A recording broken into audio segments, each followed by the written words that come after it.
त्र्यम्बकं यजामहे सुगन्धिं पुष्टिवर्धनम् उर्वारुकमिव बन्धनात् मृत्योर्मुक्षीय मामृतात्।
सुन ले मोर गुहार, तोर चरण मयर जी हमारो भोले बाबा सुन ले मोर गुहार।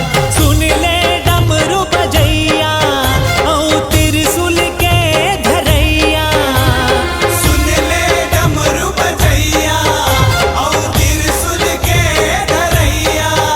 तोर चरण मयर जी हमारो भोले बाबा सुन ले मोर गुहार। तोर चरण मयर जी हमारो भोले बाबा सुन ले मोर गुहार।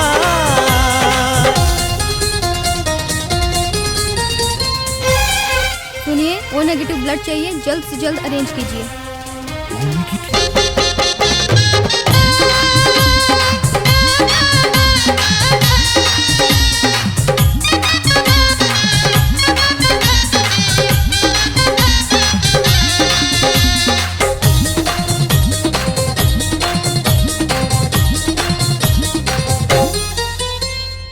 हे त्रिपुरारी भोले भंडारी आए हो तोर दुआरी।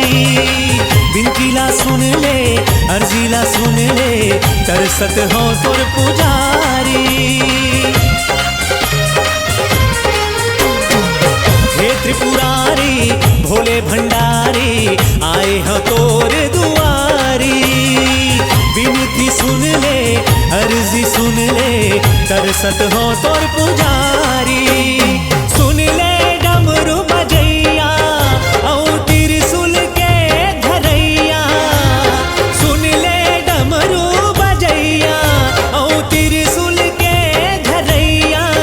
तोर चरण मयर जी हमारो भोले बाबा सुन ले मोर गुहार। तोर चरण मयर जी हमारो भोले बाबा सुन ले मोर गुहार।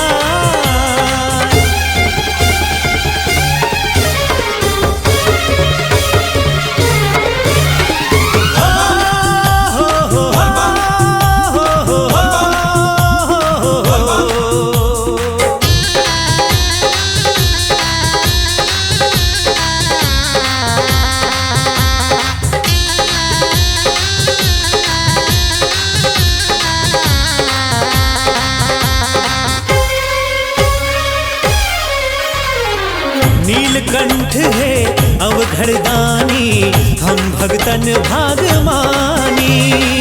अर्जीला सुन ले बिनतीला सुन ले जिंदगी के रंग आनी बानी। नीलकंठ है अवघड़दानी हम भगतन भागमानी। अर्जी सुन ले बिनती सुन ले जिंदगी के रंग आनी बानी। सुन ले डमरू बजैया औ त्रिशूल के धरैया, सुन ले डमरू बजैया औ त्रिशूल के धरैया। तोर चरण मयर जी हमारो भोले बाबा सुन ले मोर गुहार। तोर चरण मयर जी हमारो भोले बाबा सुन ले मोर गुहार। तोर चरण मयर हमारो भोले बाबा सुन ले मोर गुहार तोरे चरण में अर्जी हमारो भोले बाबा सुन ले मोर